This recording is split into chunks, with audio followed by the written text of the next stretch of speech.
It's okay if you don't shoot it. Hey, welcome everyone to Sunday of Rockford 2018. We're about to start off a woods battle. It's D-Day +1. We're the American paratroopers and mixed infantry. We're gathered up and we're on the move. We know our intelligence is telling us that we have a gun up here that needs to be taken out. It's a German gun. We don't know how well it's fortified, but we're going to advance with just our infantry that we would have parachuted in the night before.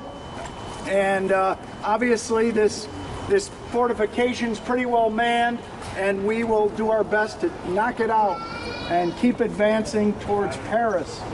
So if you can, keep the road clear. We're going to use the road. We're going to use the cannon. It's going to be pretty loud. If loud noises are a problem, you might want to stay in the back. The action's going to get pretty close to you. You'll be able to get a lot of good photographs and different pictures. How they're going to do it. So everybody needs to stay on this side of the road. You cannot go into the woods until I release you. There's going to be an armored car coming down the road. Sir, who are you? We are Charlie Company, 1st Battalion of the 502nd of the 101st Airborne Division. I am proud to be the first sergeant of some great troopers, and I'll turn it over to my Axis counterparts. I am Obergefreiter Anton Kaufmann of the 709th Infantry Static Division. We were basically wounded veterans off the Eastern Front for the most part, put on Normandy to build fortifications and defend the beach. I will point out, typical weapon for a German soldier was a bolt-action K98 rifle. Shot 5 rounds. This is a G43. Holds a 10-round magazine, semi-automatic. Our sanitator, first aid. If you ever hear us yell, "Sani!" that means we need a medic. It's kind of ugly. Most of the paratroopers carried everything that we needed for 3 days of action. We carried all of our food, all of our water, and all of our ammunition. Miscellaneous gear, approximately 200 plus pounds of gear. As the day wears on and we're tired, we've had very little sleep and very little rest.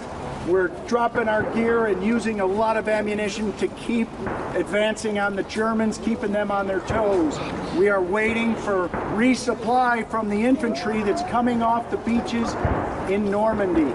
It looks like you have different weapons there. We have many different weapons. I happen to be carrying a carbine, which is a .30 caliber carbine with a collapsible stock.